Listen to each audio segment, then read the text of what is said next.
Il y a 1 an et demi, l'Appel Paris nous a interpellés sur le sujet des 10. Que faire pour ces familles qui sont en difficulté? Nous avons monté un dispositif de 6 samedis pour essayer de booster la confiance en soi de ces enfants qui ont des particularités.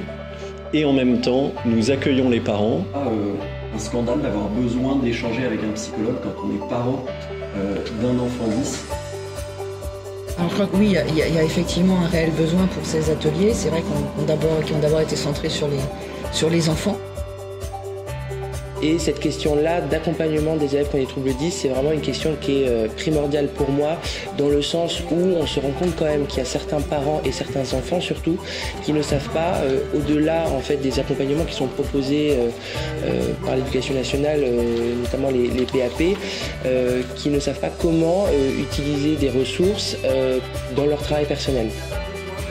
Sur les séances, l'idée c'est de pouvoir leur donner un peu plus de confiance et que leur confiance en eux puisse grandir.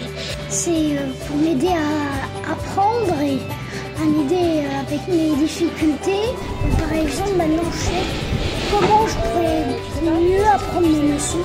C'est vraiment l'occasion, en fait, tout simplement, on leur donne des clés, on leur donne des moyens de réussir et c'est vraiment de la théorie mais de manière ludique. Une expérience enrichissante et forte en émotion de voir ses parents.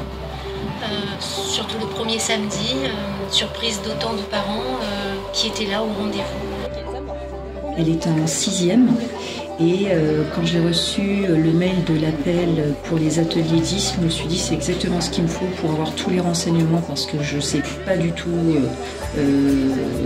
par où commencer, sachant qu'on n'a pas d'orthophoniste, on est sur liste d'attente. Ça aide à voir la dyslexie d'une autre façon, d'un autre point de vue. Ça nous aide à être plus autonomes dans nos devoirs. On a appris à comment être efficace, pour réviser.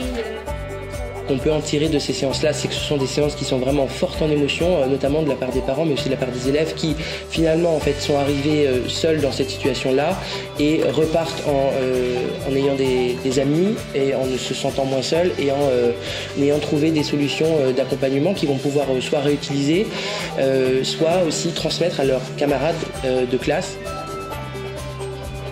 On sent qu'on a apporté pas mal de solutions à ces élèves qui se sentaient seuls, mais aussi à ces parents qui se sentaient parfois démunis dans l'accompagnement de leurs enfants.